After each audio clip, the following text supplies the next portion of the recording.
Hebron Ministries. கடந்த ஒரு 2 வாரங்களா 3 வாரங்களா நம்ம சேருபீம் குறித்து நம்ம பார்த்து கொண்டிருந்தோம். அது எப்படி ஆண்டவர் வந்து ஏதேன் தோட்டத்தில் வைத்தார், அந்த ஏதேன் தோட்டத்தில் எப்படி ஆண்டவர் மோசையை கொண்டு ஆண்டவர் எப்படி வந்து அதை அழகாக வடிவமைத்தார், எப்படி டிசைன் பண்ணி அது எப்படி இருக்கும்னு காமிச்சார். பிறகு எசேக்கியேலை கொண்டு அவர் எப்படி அந்த அருமையான சேருபீன்கள் எப்படி உருவாக்கப்பட்ட ஆர்ச் இன் பிகினிங் அப்படி சொல்லுவாங்களே, அது எப்படி உருவாக்கப்பட்டுச்சு.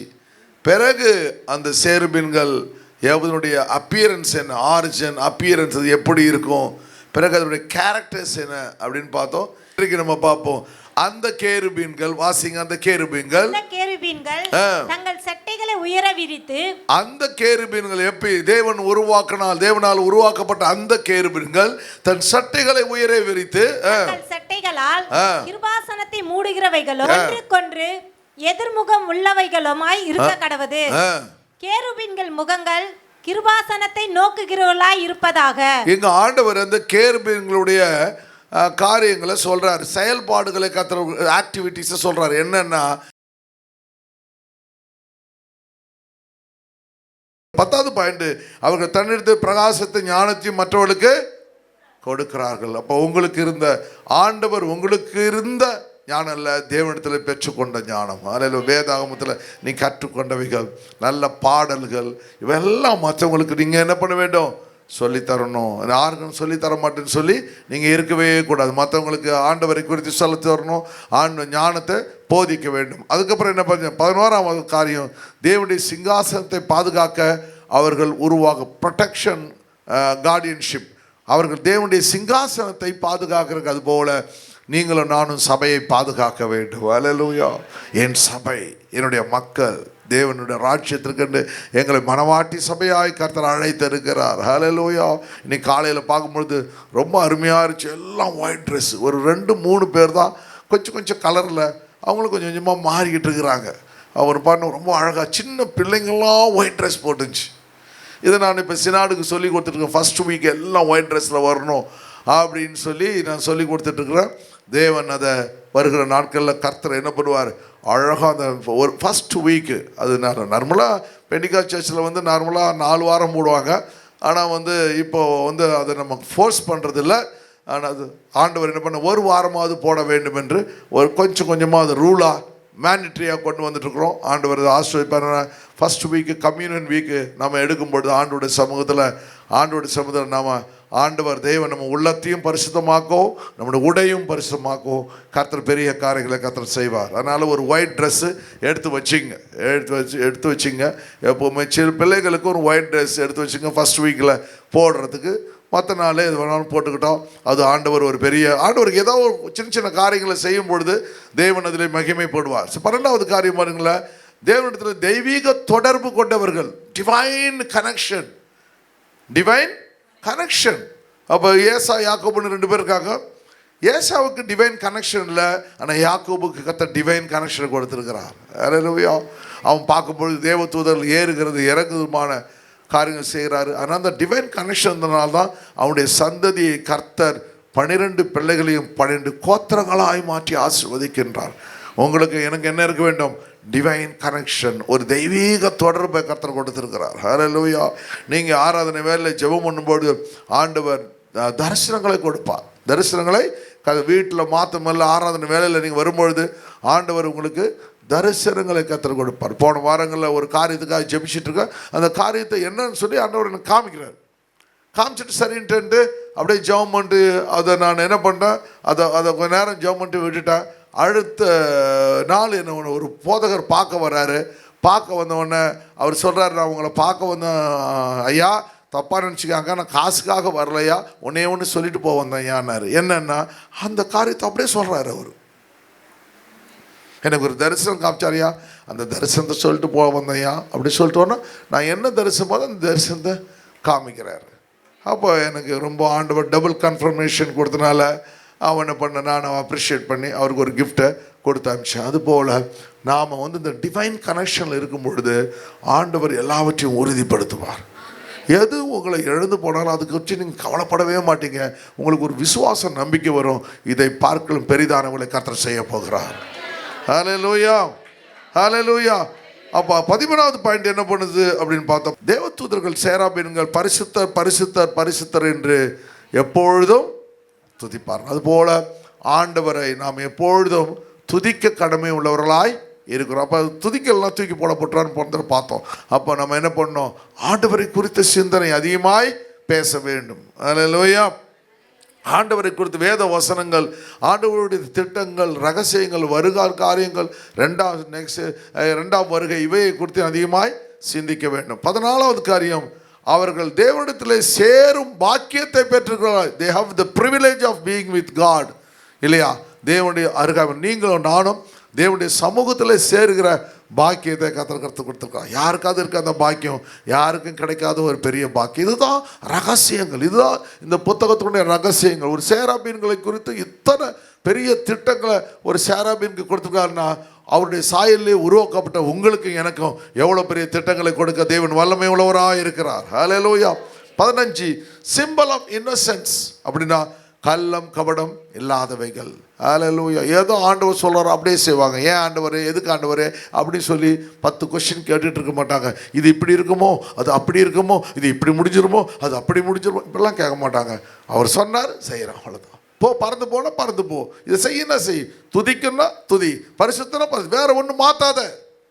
நான் ரெண்டு ஆட் பண்ணிக்கலாமா, 2 குறைச்சிக்கலாமா? இல்லை, என்ன சொன்னாரோ அவற்றை செய்கிற தன்மை, கள்ளம் கபடம் இல்லாத ஒரு ஸ்பிரிட், அது ஆண்டவர்கிட்ட வரணும்னு சொல்லி இங்கே ஜெபிக்கணும். 16வது காரியம், குழந்தை போல சுவாபம் உள்ளவர்கள், தே ஹவ் சைல்டிஷ் நேச்சர். நீங்கள் இந்த ரோமன் கத்தோலிக்க சபைகளை பார்த்தீங்கன்னா அந்த டூம் இருக்கும் பாருங்கள், அந்த டூமில் குழந்தை பறக்கிற மாதிரி அந்த இதெல்லாம் பிக்சர்லாம் போட்டுருப்பாங்க, ரெக்கை வச்சு போட்டிருப்பாங்க பார்த்தீங்களா?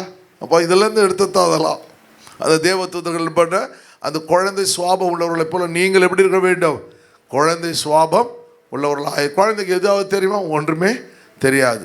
அதுபோல் ஆண்டவர் தேவன் அப்படிப்பட்ட ஒரு சுவாபத்தை எதிர்பார்க்க. இந்த 16 கேரக்டர்ஸில் ஆண்டவர் தேவன் என்ன பண்ணுறாரு, நமக்கு என்று இந்த கேரக்டர்ஸ் எல்லாம் கர்த்த ஆண்டவரே இந்த தேவதூதனை பார்க்கலாம் இன்னும் மேன்மையான ஆண்டவரே ஆசீர்வாதங்கள் சுவாபங்கள் எனக்கு தாங்கன்னு சொல்லும் பொழுது தேவன் அதை உங்களுக்கு கொடுக்க இரக்கமுள்ளவராய் இருக்கின்றார். சரி, அடுத்த பகுதிக்கு நம்ம போகலாமா? அடுத்த பகுதி. அப்போது இன்னும் ஒரு வசனத்தை மட்டும் வாசிச்சிடலாம். ஏசாயாவின் புஸ்தகத்தில் சேராபீன்களை குறித்து பார்த்தீங்கன்னா ஒரே ஒரு வார்த்தை மட்டும், பிறகு சேராபீன்களை ஒரு நாள் எடுக்கலாம். அதில் எக்கச்சக்கமான பாயிண்ட்ஸ் இருக்குது. அதில் முக்கியமான பாயிண்ட்ஸ் மட்டும் சேராபீன்கள். கேருபீன்களை பற்றி பாசிட்டீங்க, சேராபீன் கொஞ்சம் பார்க்கலாம். ஏசாயா 6:2 வந்து பார்க்குறோம் பாருங்க. சேராபீன்கள் அவருக்கு மேலாக நின்றார்கள். அவர்களில் ஒவ்வொருவனுக்கும் அவ்வாறு செட்டைகள் இருந்தன. அவனவன் 2 சட்டைகளால் தன் முகத்தை மூடி அவர்களுக்கு மேலாக நின்றார்கள். அவர்களில் ஒவ்வொருவனுக்கும் அவ்வாறு சட்டைகள் விங்ஸ் இருந்தது. 6 விங்ஸ் இருக்குது. அதில் 6 சட்டைகள் இருந்தன. இதை பார்த்தீங்களா? 6 விங்ஸ் இருக்குது. 2 வந்து விங்ஸில் வந்து தன் காலை மூடிக்கிறான், 2 விங்ஸில் தன் முகத்தை மூடுகிறான், 2 விங்ஸ்னால பறக்கின்றான். ஹல்லேலூயா. அப்போ எதை குறிக்கிறது? தாழ்மையை குறிக்கிறது. பிறகு ஆண்டவருடைய செய்கைகளை குறிக்கிறது. பிறகு என்ன பண்ணுறது? அவன் என்ன பண்ணான்? தேவனை நோக்கி பார்ப்பதற்கு தைரியம் இல்லை. ஹல்லேலூயா. எப்பொழுதுமே ஒரு தாழ்மையின் ஆவி அங்கே கொடுக்கப்பட்டிருக்கு. தன்னுடைய பெருமை இல்லை, தனக்கு வந்து தான் தேவதூதன், எனக்கு 6 சட்டை இருக்குது, நான் தான் ஹையஸ்ட் ரேங்க் அப்படின்னு அவன் நினைக்கல. அவன் என்ன நினைக்கிறான்? ஆண்டவர் கொடுத்த இந்த காரியங்கள் தேவனுக்கு கிருபையாக கொடுத்தார், இரக்கமாக கொடுத்தார், இது எனக்கு ஸ்லாக்கியம் அப்படின்னு நினைக்கிறான். அதுபோல ஊழியத்தில் நீங்கள் என்ன நினைக்கிறோம்? கர்த்தர் எந்த ஊழியத்தை கொடுத்தாலும் கர்த்தர் எனக்கு கொடுத்த ஸ்லாக்கியமாய் நினைக்க வேண்டும். 2 சட்டைகளால் தன் முகத்தை மூடி, 2 சட்டைகளால் தன் கால்களை மூடி, 2 சட்டைகளால் பறந்து ஒருவர் நோக்கி சேனைகளின் கர்த்தர் பரிசுத்தர் பரிசுத்தர் பரிசுத்தர், பூமி அனைத்தும் அவருடைய மகிமையால் நிறைந்திருக்கிறது என்று கூப்பிட்டு சொன்னார்கள். ஹல்லேலூயா. அப்போ இவர்கள் வந்து வெறுமனே தன்னுடைய பெருமையாக நினைக்கல. அவங்க என்ன செய்கிறாங்க? தான் தேவனை அறிந்து கொண்டதை அநேகருக்கு அறிவிக்கின்றார்கள். யாரெல்லாம் ரட்சிக்கப்பட்டீங்களோ, யாரெல்லாம் மனம் திரும்பிங்களோ, யாரெல்லாம் ஞானஸ்தானத்தை நீங்கள் என்ன செய்யணும்? அவர் தேவன், எங்களுடைய தேவன் பரிசுத்தமான தேவன். ஹல்லேலூயா, ஹalleluya. எல்லாலவும் பாவம் இல்லாத ஒரு தெய்வத்தை நான் ஆராதித்து கொண்டிருக்கிறேன். ஹalleluya. அப்படின்ற உண்மையை என்ன பண்ணோம், நம்ம எங்கெங்கெல்லாம் நம்முடைய வேலை ஸ்தலங்கள், வியாபாரங்கள், மற்ற இடங்களில் தேவனை குறித்து நம்ம தேவ தூதர்களைப் போல புகழ்ந்து சொல்லிக்கொண்டே இருக்க வேண்டும். ஹalleluya. அவர்கள் பூமி அனைத்துக்கும் ஆண்டவருடைய சுவிசேஷத்தை சொல்றாங்க. ஆண்டவர் பிறந்த பொழுது பெத்லகேமில் இயேசு ரட்சகர் பிறந்திருக்கிறார் சொல்றாங்க. பார்த்தீங்களா, வந்து ஓடி வந்து சொல்றாங்க. அதுபோல ஆண்டவரை குறித்து சொல்லுகிற ஒரு ஸ்லாக்கியத்தை கர்த்தர் உங்களுக்கு எனக்கும் கர்த்தர் கொடுத்திருக்கிறார். கூப்பிடுகளின் சத்தத்தால் வாசல்களின் நிலைகள் அசைந்து, வாசல்கள் செத்து போன வாசல்கள் அசைகிறது போல பாவத்தில் மரித்திருக்கிறவங்கள கர்த்தர் என்ன பண்றாரு, உங்களுடைய இயேசுவை குறித்து நீங்க சொல்லும்போது, சுவிசேஷம் சொல்லும்போது கர்த்தர் என்ன பண்றாரு, அவர் உயிர் மீட்சியை கர்த்தர் கொண்டு வருகிறார். ஹalleluya, ஹalleluya. அப்போ இத்தனை காரியங்கள் சேராபீன்களை குறித்து நம்ம படித்தோம். அதனால் ஆண்டவருடைய சமூகத்தில் வருகிற நாட்களில் 2ஆம் வருகையில் இந்த தேவ தூதர்கள் வந்து நம்மை ஒன்றாக கூட்டி சேர்க்க போகிறார்கள். ஹalleluya. அதான் மத்தேயு புத்தகம் 24ஆம் அதிகாரம் 30ஆம் வசனத்தில் வாசிங்க. அப்பொழுது மனுஷகுமாரனுடைய அடையாளம் வானத்தில் காணப்படும். மனுஷகுமாரனுடைய அடையாளம் வானத்திலே காணப்படும். ஆமா, the sign வரும். God will appear in the sky. தேவன் என்ன பண்ணுவார், வானத்திலே காணப்படுவார். ஹalleluya. நிஜமான இயேசு வானத்திலே காணப்படும். மனுஷகுமாரனுடைய அடையாளம் வானத்திலே காணப்படும். மனுஷகுமாரன் வல்லமையோடும் மிகுந்த மகிமையோடும் ஆண்டவர் முகம் போகும்பொழுது மரித்து 3ஆம் நாள் உயிரோடு எழுந்து 500 பேருக்கு காட்சி அளித்து பரலோகத்துக்கு போறார். போகும்பொழுது சாதாரணமாக சிங்கிளாக அப்படியே போயிடுறாரு. ஆனால் இப்போ வரப்பொழுது எப்படி மகிமையோடு கூட வரப்போகிறார். 1000 தேவ தூதர்களோடு கூட வரப்போகிறார். ஹalleluya. வல்லமையோடு கூட ஒரு ராஜாதி ராஜாவாக வரப்போகிறார். ஒரு ராஜா வந்தால் எப்படி இருக்கும், ஒரு ஜட்ஜி வந்தாலே என்ன பண்ணுவாங்க, எல்லாம் எழுந்து நிற்கிறாங்க. அத்தனை பேர் எழுந்து நிற்கிறாங்க. கோர்ட்டில் டபால் டிபில் எல்லாம் எழுந்து நிற்கிறாங்க. அவர் வந்து உட்கார்ந்த உடனே அவர் எல்லாரும் கும்பிடு போடுறாங்க. இவரும் அப்படி கும்பிடு போடுறாரு. அப்போ பார்த்தேன் அந்த ஜட்ஜி கோர்ட்டில். ஆனால் இந்த இயேசு வரும்பொழுது ஒரு பெரிய பயங்கரமான காரியம் கர்த்தர் நடைபெற இரக்கமுள்ளவராக இருக்கிறார். ஹalleluya. மினிஸ்டர் வரும்போது பார்த்தீங்களா, ஹெலிகாப்டர் வந்து இறங்கும் பொழுது பார்த்தா எல்லா மினிஸ்டரும் கீழே நிற்கிறாங்க. அந்த ஹெலிகாப்டர் அடிக்குது. ஒரு சில பேர் முடிய பிடிச்சிக்கலாம். என்னன்னா, ஏங்க முடிய பிடிச்சாங்க, விற்குங்கன்றான். ஹalleluya அப்படின்னு சொல்கிறா பாருங்க. அதுபோல் இல்லாமல் கர்த்தர் வரும்பொழுது ஒரு பெரிய என்ன பண்ணுது, அங்கே ஒரு பெரிய புயல் காற்று மாதிரி அந்த ஹெலிகாப்டர் காற்று அடிக்குது. இப்போ ஹெலிகாப்டர் காற்றுலாம் இல்லை, நிஜமாலுமே வல்லமையோடு இயேசு வரப்போகிறார். சொல்லுங்க, நிஜமாலுமே வல்லமையோடு கூட இயேசு வரப்போகிறார். அப்போ என்ன நடக்குமா,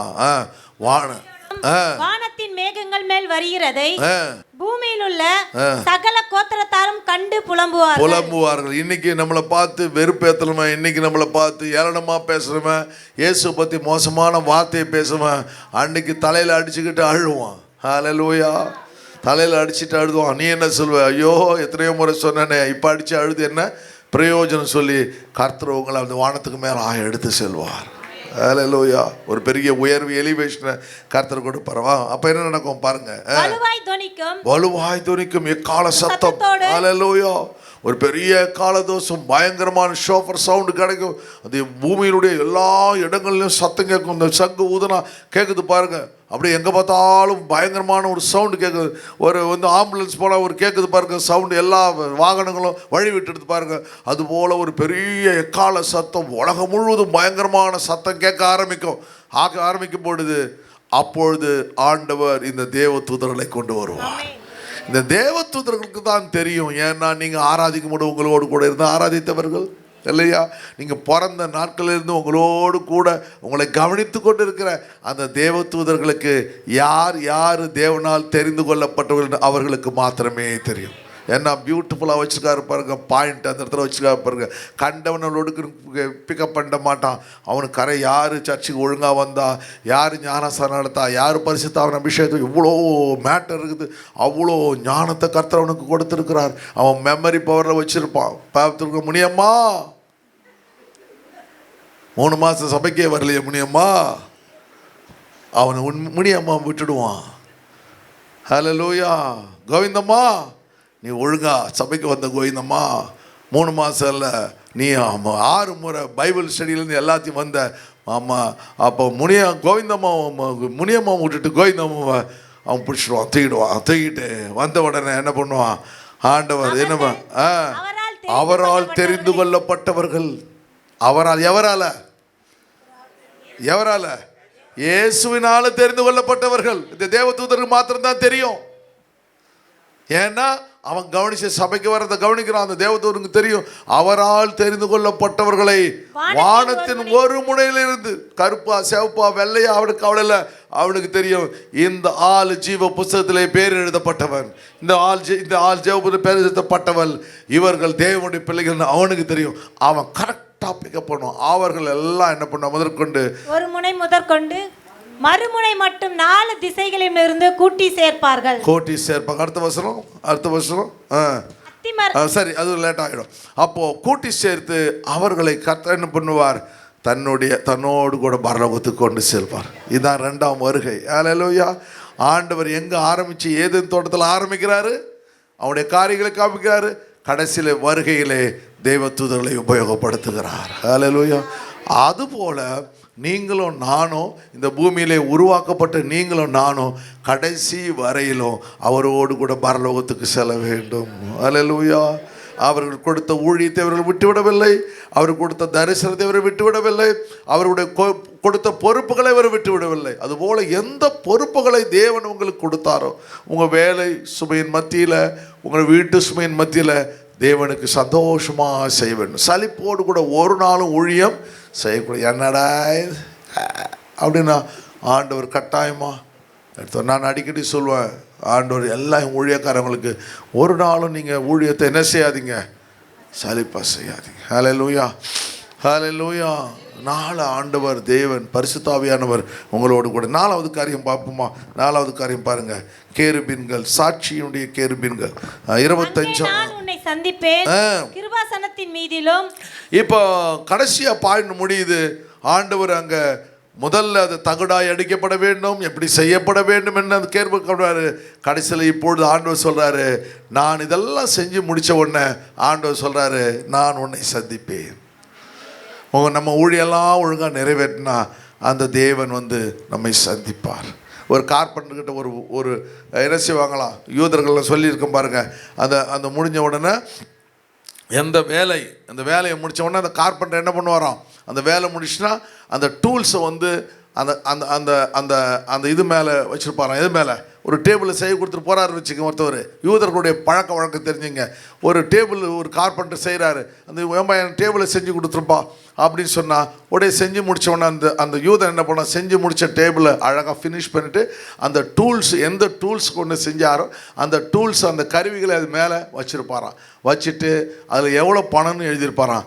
இந்த ஆள் பக்கத்தில் இருக்கிற அந்த இடத்துல பணத்தை வச்சுட்டு அந்த அந்த டேபிளை அவர் எடுத்துக்கொண்டு செல்வாராம். வேலை முடிந்தது. இயேசு என்ன பண்ணார், அதே போல தான் மரணத்தை உயிர்த்து எழுதும் பொழுது கரெக்டாக என்ன பண்ணார், தன் வஸ்திரத்தை கழட்டி வச்சுட்டு அவர் பரமேறி விடுகிறார். ஏன்? யூதருடைய முறைமையின்படி செய்து முடித்த உடனே அந்த டூல்ஸ் அங்கே வைக்கணும். எதை அவர் போட்டுக்கொண்டாரோ அந்த வஸ்திரத்தை அவர் ஊழிய நாட்களிலே செய்து முடிக்கின்றார். செய்து முடித்த உடனே அந்த வஸ்திரத்தை கழட்டி, என் வேலை முடிஞ்சு மனுஷகுமாரனா இருந்தேன், அது வரலையும் இந்த வஸ்திரம் எனக்கு தேவைப்பட்டுச்சு, எனக்கு இனிமேல் இந்த வஸ்திரம் தேவனில் ஹெவன்லி கார்மெண்ட், தேவனுடைய வஸ்திரத்தை நான் உடுத்தி கொள்ள போகிறேன்னு சொல்லிட்டு அதை வச்சுட்டு அவர் போயிடுறார். ஹல்லேலூயா. அதுபோல் ஆண்டவர் நமக்கு கொடுத்த வேலை எல்லாத்துக்கும் பார்க்கலாம், கர்த்தருடைய திட்டங்களை நாம் உருவாக்க வேண்டும். ஹல்லேலூயா. அப்போ என்ன பண்ணுறார், உன்னை நான் சந்திப்பேன். ஆண்டவர் நம்மை சந்திக்கிறார். கிருபாசனத்தின் மீது மோசே கிட்ட சொல்றாரு, மோசே நீ என்ன செய்யணும், நீ அருமையான ஆசரிப்பு கூடாரத்துக்கு வரும் பொழுது, அதுதான் வசனத்தை பாருங்க, நம்பர்ஸ் 7:89 வாசிங்க. 7:80. மோசே தேவனோடு பேசும்படி ஆசரிப்பு கூடாரத்துக்குள் பிரவேசிக்கும் பொழுது தன்னோடு பேசினவரின் சத்தம் சாட்சி பெட்டியின் மேலுள்ள கிருபாசனமான 2 கேருபீன்கள் நடுவிலிருந்து உண்டாகிற சத்தத்தை கேட்பான். ஹல்லேலூயா. அங்க ஏதாவது உருவம் இருந்துச்சா உருவம், அதனால என்ன பண்ணுவோம், ஆண்டவர் இப்போ ஆவியாக இருக்கிறார். ஹல்லேலூயா. யாராவது கேட்டால் அதான் சொல்லணும். ஏங்க எங்கள் கோயிலுக்கு வர மாட்டீங்க, எங்களுக்கு எங்கள் ஆண்டவருக்கு கடவுளுக்கு தெய்வம் இது உருவம் இல்லைங்க, எந்த உருவம்னு எங்களுக்கு தெரியாதுங்க, நீங்கள் சொல்கிற உருவத்தை எப்படிங்க நான் கும்பிடுறது அப்படி சொல்லணும். நான் வரமாட்டேன், எங்கள் ஆண்டவர் வரக்கூடாதுன்னு சொல்லிருக்கிறார், இதெல்லாம் சொல்லணும். அது பார்த்தா மூஞ்சில் கூட முழிக்க மாட்டேன் அப்படிலாம் சொல்லக்கூடாது. இல்லையா, நியாயமாக சொல்லணும். எங்கன்னு தெரியலங்க, நீங்கள் சொல்கிறீங்க, ஆனால் எங்களுக்கு தெரியாதுங்க, எங்களுக்கு இதில் உருவம் இல்லைங்க, கடவுள்கிட்ட ஒருத்தர் இருக்கார் நம்ம நம்புகிறாங்க, ஆனால் எந்த ரூபத்தில் என்னன்னு தெரியாதுங்க, அதனால் எங்களுக்கு தெரியும் அப்படின்னு சொல்லி ரொம்ப அழகாக சொல்லி. சரி, பெட்டியுள்ள கிருபாசு 2 கேள்வி நடுவில் வந்து கேட்பான், அங்கே இருந்து அவனோடு பேசுவார், அங்கே இருந்து அவனோடு கூட பேசுவார். அல்லேலூயா. இப்போ எப்போல்லாம் நீங்கள் ஆலயத்துக்கு வரீங்களோ அங்கே தேவ சத்தத்தை கேட்கிறீர்கள், அங்கே இருந்து தேவன் பேசுகிறார். அல்லேலூயா. எந்த தேவைகள், ஒரு மோசை மாதிரி நீங்கள் சர்ச்சுக்கு வரீங்க ஒரு ஞாயிற்றுக்கிழமையும், அப்போது ஆண்டவர் பேசுகிற வார்த்தைகள் என்ன பண்ணுவோம், ஆண்டவர் பேச உள்ளத்தில் நீங்கள் ஏந்தி கொள்ளும் பொழுது கர்த்தர் எல்லா விதங்களும் உங்களை ஆசீர்வதித்து உயர்த்துவார். சொல்லுங்கள். அதுக்கு முன்னாடி பார்க்க மறுபடியும் 22ஆம் வருஷம் பாதியில் விட்டாச்சு. சாட்சி பெட்டியின் மேலும் 2 கேள்வி நடுவில் இருந்தோம், இஸ்ரவேல் புத்திரக்காரர் நடுவில் கற்பிக்க பொருளை நான் உன்னோடு கூட பேசுவேன், அந்த காரியங்களை பார்க்குறோம். ஆக ஆண்டவருடைய 1 சாமுவேல் புத்தகம் 4ஆம் அதிகாரத்தில் வாசிக்கும் பொழுது பெலிஸ்தருக்கும் இஸ்ரவேலுக்கும் யுத்தம் வருது. யுத்தம் வரும்பொழுது பெலிஸ்தர்கள் இடத்துல இஸ்ரவேலுக்கு தோற்று போகிறாங்க. தோற்று போன உடனே இஸ்ரவேலுக்கு என்ன நினைக்கிறாங்க, நாம் ஏன் தோற்று போயிட்டோம் அப்படின்னா, உடன்படிக்கை பெட்டியை நம்ம கொண்டு வரல, உடன்படிக்கை பெட்டியை நம்ம கொண்டு வந்தால் ஜெயிச்சிடுவோம் அப்படின்னு சொல்லி நினைக்கிறாங்க. அப்போ என்ன பண்ண, எப்போவுமே யுத்தத்தில் நடைமுறை சொல்லியிருக்கேன் உங்களுக்கு, யுத்தத்தில் எப்படின்னா அவர்களுடைய தெய்வங்களை கொண்டு வருவார்கள். அவங்க தெய்வங்க இந்த யுத்தத்தில் ஜெயிக்கணும், எல்லோரும் சாமி கும்பிட்டு போவாங்கள, ஒரு இடத்துக்கு போகும்பொழுது வேலை கிடைக்கணும் ஒருத்தன் சாமி கும்பிடுவான், வியாபாரம் நல்லா நடக்கணும் ஒருத்தன் சாமி, அவங்களுக்கு பிடிச்ச தெய்வத்தை கும்பிடுவாங்க. அதே போல் என்ன பண்ணுவாங்க, இஸ்ரவேலர்கள் என்ன பண்ணுவாங்க, உடன்படிக்கை பெட்டியின் அந்த காரியங்களை ஒரு சில நேரங்களில் கொண்டு போவார்கள். அப்போ அவங்க கொண்டு போகணும். உடனே என்ன பண்ணுறாங்க, யுத்தத்தில் நம்ம தோல்வி அடைகிறோம், அதனால் போய் உடன்படிக்கை பெட்டியை கொண்டு வான்னு சொன்னோடனே உடன்படிக்கை பெட்டி கொண்டு வரதுக்கு போனால் அங்கே யார் இருக்கா, ஒப்பனியும் பிணங்காசும் அந்த உடன்படிக்கை பெட்டியின் அருகாமையிலே இருப்பார்கள். ஹல்லேலூயா. அங்கே யார் இருக்கணும், ஆசாரியன் இருக்க வேண்டும். யார் அதை சுமக்க வேண்டும், ஆசாரியன் சுமக்கணும். யார் அதற்கு பலிகளை செலுத்த வேண்டும், ஆசாரியன். அந்த உடன்படிக்கை பெட்டிக்கு செலுத்த வேண்டிய பலிகள் செலுத்தப்படவில்லை, உடன்படிக்கை பெட்டியை சுமப்பதற்கு ஆசாரியர்கள் இல்லை, உடன்படிக்கை பெட்டியை பாதுகாப்பதற்கு யாரும் இல்லை. அந்த சமயத்தில் இவனுங்க போய் நின்னவனால கர்த்தருடைய கோபம் இன்னும் அதிகமாகி மூழ்கிறது. இவர் வர்றதே கிடையாது, பக்கமே வர்றது கிடையாது. அன்னைக்கு ஒரு நாள் யுத்தத்தை தோல்வி அடைந்து நிற்கிறார் அவர். இதுதான் விசுவாசிகள். ஒரு நாளில் போயிட்டு திடீர்னு ஆண்டவரே எனக்கு அற்புதம் செய்யணும், ஒரு சமயத்தில் உங்கள் மேலே மனசு இறங்கனா செய்வார். ஒரு ஆக்சிடென்ட் ஆகிடுது, உங்களுக்கு வியாதி வந்துடுச்சு, அந்த சமயத்தில் ஹாஸ்பிட்டலில் போயிட்டு ஆண்டவரே எனக்கு பாஸ்டர் ப்ரே பண்ண சொல்லு, நீங்கள் ப்ரே பண்ணுங்க, ட்ரே டீம் பண்ண சொல்லு. ஒரு சில சமயத்தில் அற்புதம் நடக்கும், ஒரு சில சமயத்தில் அற்புதம் நடக்காது. ஏன் நடக்காது, நீ தேவனிடத்தில் உண்மையாக இல்லை, ஆப்பர்ச்சுனிஸ்ட்னா சந்தர்ப்பவாதியாக இருக்கிற. உனக்கு ஆபத்து ஒரு நேரத்தில் தேவனை தேடுற, ஆபத்து இல்லாத நேரத்தில் இந்த ஒப்பனைப்பின காசு என்ன செய்கிறாங்க, ஆபத்து வந்தனால போய் நிற்கிறாங்க, அது பிறகு அந்த பக்கமே அவனுங்க போனது கிடையாது. ரெண்டாவது, அதை சுமக்கக்கூடாது, அவர்கள் சுமந்து விடுகிறார்கள். அல்லேலூயா. அவருக்கு பலி செலுத்த வேண்டும், பலிகளை திருடுறான் அவன். இதெல்லாம் பார்த்த உடனே தேவன் இன்னும் என்ன பண்ணுறாரு, பயங்கரமான காரியங்களை அவங்களுக்கு ஒரே ஆச்சரியமாக போயிடுது. பெலிஸ்தருக்கு என்னடா எப்படா தோப்பா, உடன்படிக்கை பெட்டி ஏன் தோத்தாங்க அவனுக்கு. அவன் எப்படி பார்க்குறான், பெலிஸ்தியர் அந்த உடன்படிக்கை பெட்டினா நான் 4 வுட்டில் செஞ்சது, அந்த பெட்டி உள்ளே இருக்கு, என்ன இருக்குன்னு அவனுக்கு தெரியாது. உள்ளே என்ன இருக்குன்னு இஸ்ரவேல் புத்திரருக்கு மாத்திரமே தெரியும். அதில் கற்பலகைகள் இருக்குது, மண்ணா வைக்கப்பட்ட பாத்திரம் இருக்கிறது, ஆரோன். இது 3 யாருக்கு தெரியும், இவங்களுக்கு தெரியாது. காசால இருக்கிறவங்க பெலிஸ்தனுக்கு தெரியாது. அதனால் அவன் நினைக்கிறான் உடன்படிக்கை பெட்டி. ஆனால் ஆண்டவர் என்ன, இஸ்ரவேலுக்கு தெரியுது, ஐயோ நம்ம நடக்கலையே, ஆண்டவருடைய கற்பனை பல நடக்கலையே, நம்ம தாழ்த்திலேயே பலிகளை செலுத்தலையேன்னு சொல்லி அவர்கள் அதுக்குள்ளே என்ன பண்ண, ஒப்பனை பிணகாசு மரித்து போகிறான். அந்த பிணகாசுடைய மனைவி என்ன பண்ணுறா, இக்கபோத்துன்னு ஒரு குழந்தையை பெற்றெடுத்துக்கிறா. தேவனுடைய மகிமை போடு மறித்து விடுறார்கள், எல்லாம் பிடிபட்டு போய் விடுகிறது. ஹல்லேலூயா. ஆனால் அவங்க என்ன பண்ணுறாங்க, உடன்படிக்கை பெட்டி நம்ம கையில் வச்சுருந்தா அது நமக்கு பயங்கர வெற்றியை கொடுக்க வைக்கிறாங்க. அந்த உடன்படிக்கை பெட்டி உள்ள எல்லா திட்டங்களும் இஸ்ரவேலுக்காக கொடுக்கப்பட்டது. ஹல்லேலூயா. அதனால் 6 பட்டணம் கொண்டு போகிறாங்க. எல்லா இடத்துலையும் பயங்கர அழிவு வருது. உடன்படிக்கை பெட்டியை தன்னுடைய ஸ்தானத்துக்கு அனுப்பி விடுகிறார்கள். ஹல்லேலூயா. புரிஞ்சுக்கிறீங்களா நல்லா? அதுபோல் தேவனுடைய பிள்ளைகளை ஞானஸ்தானம் எடுத்தவங்க, அபிஷேகம் பெற்றவங்க, சபைக்கு வருவங்களுக்காக தேவன் உடன்படிக்கையாக இயேசு இருக்கின்றார். மற்றவர்களுக்காக இயேசு இல்லை. ஹல்லேலூயா. அதனால் இயேசுவை ஆராதிக்கிற பிள்ளைகள் உங்கள் மத்தியிலே இயேசு வாசம் பண்ண விரும்புகிறார், பெலிஸ்தேர்கள் மத்தியிலே அல்ல. ஹல்லேலூயா. உங்களை அவர் நேசிக்கிறார். ஏனென்றால் நீங்கள் ஜீவ புத்தகத்திலே பேர் எழுதப்பட்டவர்கள். ஹல்லேலூயா. அதனால் உங்களுக்கென்று இருக்கிற அந்த ஆண்டவரை நாம் பிடித்து கொள்ள வேண்டும். அதனால தான் கடைசியில் எழுதும்போது எதிராக பாருங்க, எபிரேயர் புத்தகம் 4ஆம் அதிகாரம் 16ஆம் வசனத்தை வாசிங்க. 14, 15, 16 சீக்கிரமா. வானங்கள் வழியாய் பரலோகத்திற்கு போன தேவ குமாரனாகிய இயேசு என்னும் மகா பிரதான ஆசாரியர் நமக்கு இருக்கிறபடியால் நாம் பண்ணின அறிக்கையை உறுதியாய் பின்பற்ற. என்ன அறிக்கை பண்ணீங்க? Isaac, very good Isaac. ஆண்டவர் சொன்ன, ஆண்டவரே என் பாவத்தெல்லாம் மன்னியும், அக்கிரமத்தெல்லாம் மன்னியும். ஆண்டவர் ஞானஸ்தானம் பெறும்போது உயரே வானத்திலும் கீழே பூமியிலும் பூமியின் கீழ் தண்ணீரிலும் உங்க ஒப்பான தெய்வம் இல்லை, நீர் தான் இதே தெய்வம். ஹல்லேலூயா, ஹல்லேலூயா. பாவத்துக்கு பரித்து ஆண்டவர் என்ன பண்றார்? நீதிக்கு பிழைத்திருக்க கர்த்தர் பண்ணார்.